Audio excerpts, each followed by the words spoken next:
दोस्तों, welcome back once again to our channel billion education. My name is Yash. और साथियों, आज हम पढ़ने वाले हैं हमारे चैप्टर नंबर 14 के general principle of organic chemistry के एक्सरसाइज नंबर 6 को। But before starting the exercise would like to tell you कि हमने अपने इस चैनल पे 11th और 12th स्टैंडर्ड महाराष्ट्र बोर्ड के पूरे केमिस्ट्री को ख़त्म कर दिया है। तो अब अपने पूरे 11th और 12th स्टैंडर्ड का प्रिपरेशन अपने इस चैनल बिलियन एजुकेशन से कर सकते हैं। और साथ ही साथ दोस्तों, हमने आर्ट्स के भी बहुत सारे सब्जेक्ट्स को फिनिश कर दिया है। तो आप प्लेलिस्ट में एक बार गो थ्रू कर लीजिए और देख लीजिए कि वहाँ पे आपका डिज़ायरेबल सब्जेक्ट है या नहीं है। तो चलिए देखते हैं क्वेश्चन नंबर 6 क्या है। बोला गया है draw resonating structure of the following. तो यहाँ पे रेजोनेटिंग स्ट्रक्चर आपको ड्रॉ करना है। पहला कौन सा है? फिनॉल। दूसरा है बेंजल्डिहाइड। तीसरा है ब्यूटा 1,3 डाइन। और उसके बाद जो चौथा है वो है एसीटेट आयन।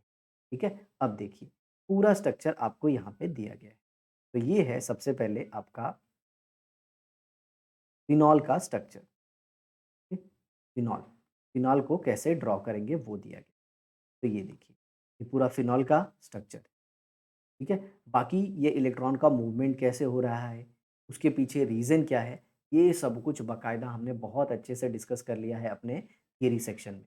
ये बेसिकली एक्सरसाइज का वीडियो बनाने का मकसद यही है कि बहुत सारे बच्चों को क्वेश्चंस के आंसर चाहिए थे, जो मैंने यहाँ पे सॉफ्ट फॉर्म में आपके लिए अपलोड कर दिया है। इसकी जो पीडीएफ है वो आपको बिलियन एजुकेशन के टेलीग्राम चैनल पे मिल जाएगी।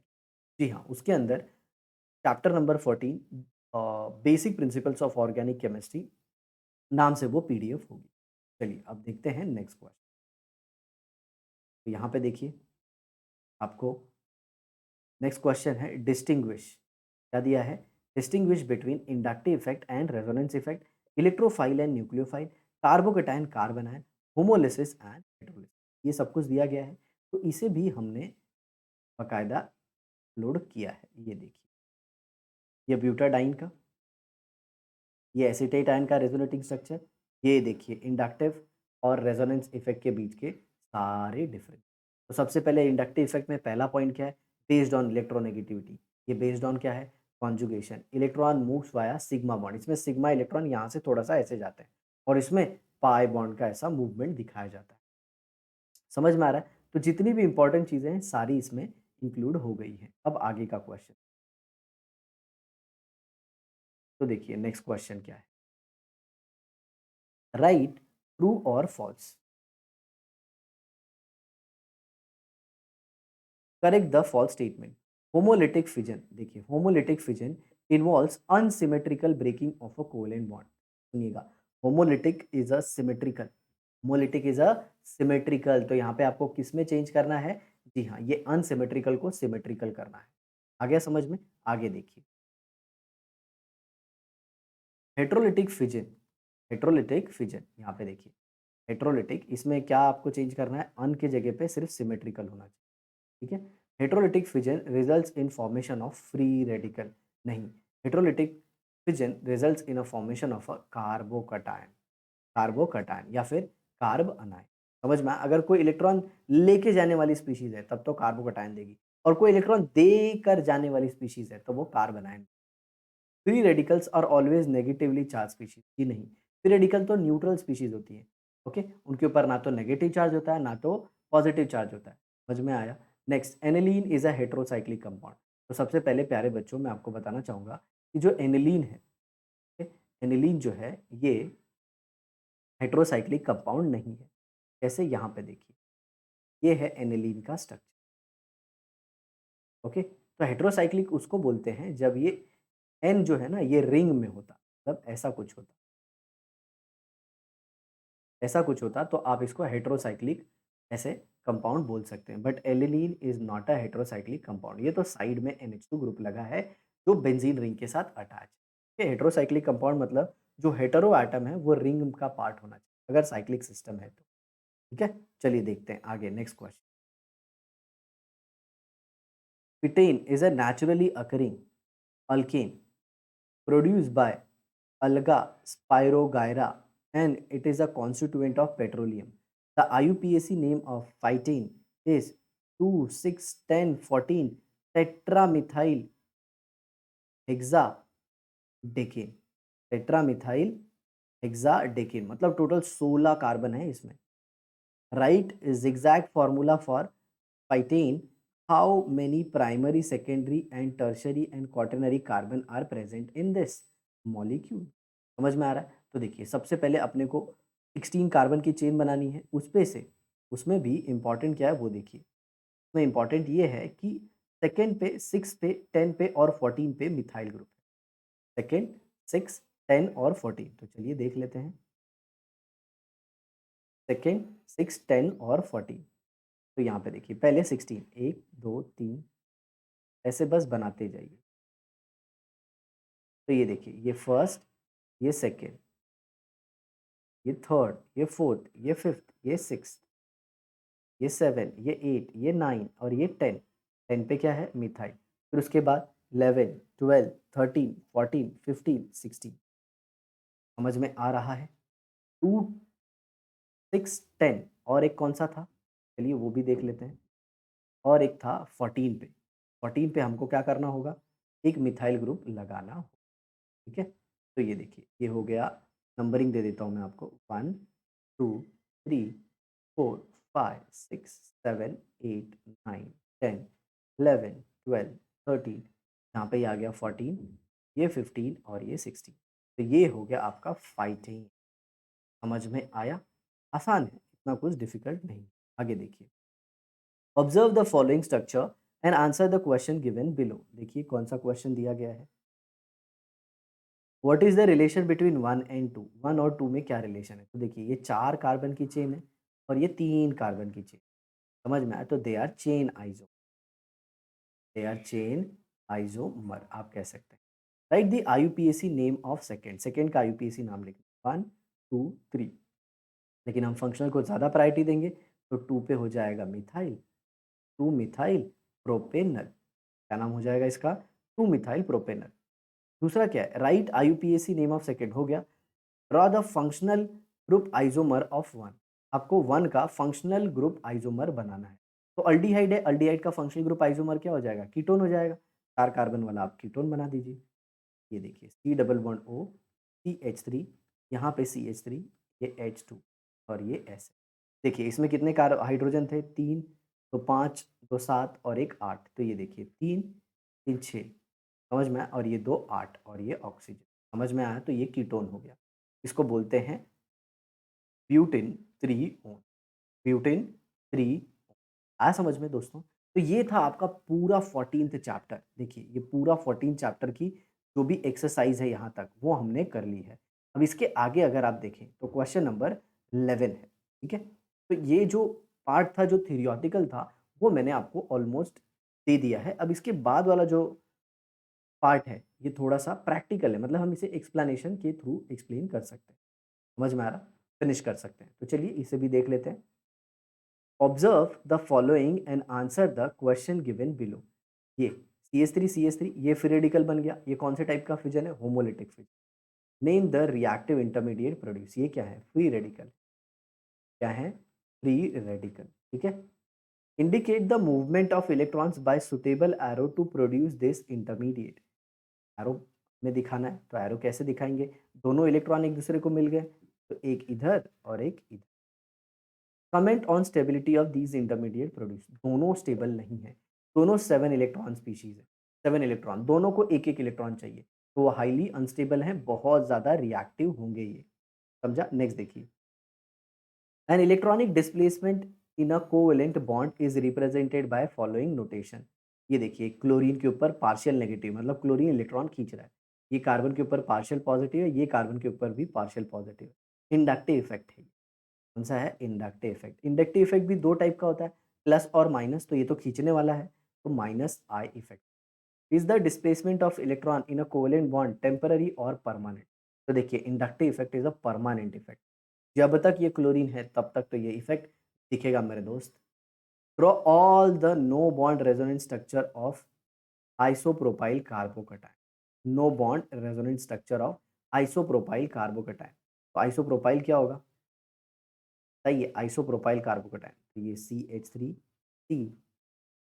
CH3 राइट, और ये पॉजिटिव चार्ज। ओके, इसका ये हो गया, draw all the no bond resonant structure of isopropyl carbocation. Isopropyl carbocation, okay, क्या ये इसकी बात तो नहीं कर रहे हैं ना? लेकिन ये तो आइसोब्यूटाइल हो जाएगा, और इन्होंने बोला है draw all the no bond resonance. No bond resonance मतलब ये तो टॉटोमेरिक स्ट्रक्चर की बात कर रहे हैं, आइसोप्रोपाइल कार्बोकटायन। क्वेश्चन में कुछ गड़बड़ी लग रही है, ठीक है। आगे देखिए, क्वेश्चन नंबर 14 करते हैं। क्वेश्चन में कुछ तो प्रॉब्लम है। नो बॉन्ड रेजोनेंस को हम लोग हाइपर कॉन्जुगेशन कहते हैं, ठीक है, ऑफ आइसोप्रोपाइल कार्बोकटायन बनाने के लिए। तो आइसोप्रोपाइल कार्बोकटायन तो यही होगा, इसी को हम आइसोप्रोपाइल कार्बोकटायन कहते हैं। तो इसका सारा नो बॉन्ड रेजोनेंस स्ट्रक्चर बनाने को इन्होंने बोला है, सारे hyper conjugative structure. Hyper conjugative structure में आपको क्या करना होगा, चलिए एक मैं बता देता हूँ, आप बाकी के कर सकते हैं। कैसे, ज़रा देखिए, ये H, ये C, ये H, ये H, और यहाँ पे कार्बन पे पॉजिटिव चार्ज, ठीक है, और ये CH, यहाँ पे CH, H, H, इसके टोटल कितने स्ट्रक्चर होंगे? टोटल 6 स्ट्रक्चर होंगे। क्योंकि ज़रा देखिए, ये एक स्ट्रक्चर मैं आपको बना के दिखाता हूँ। ये C, ये H, ये H, ठीक है, और ये ऐसे ऑर्बिटल, और ये कार्बन, ये ऐसे ऑर्बिटल, ठीक है, इसमें ये H और ये CH3, और इसके बीच में ये ओवरलैप, यहाँ पे हाइड्रोजन एज अ H+। तो ये एक स्ट्रक्चर हुआ। फिर उसी तरह इसके साथ दिखाएंगे, इसके साथ दिखाएंगे, समझ में आ रहा है? फिर इन तीनों के साथ टोटल 6 स्ट्रक्चर हो, ओके। और ये हाइपर कॉन्जुगेशन है, इसमें सिग्मा बॉन्ड का डीलोकलाइजेशन। हाँ, समझ में? ऐसे 6 स्ट्रक्चर पॉसिबल है। समझ में आया? एक बार आप ऐसे दिखा रहे हो, एक बार फिर इसी को ऐसे नंबर दे दीजिए, first hydrogen, second hydrogen, third hydrogen, ऐसे। समझा? तो यही है, सेम चीज़ बार-बार रिपीट करना है। इससे अच्छा मैंने आपको एक ही बार बता दिया।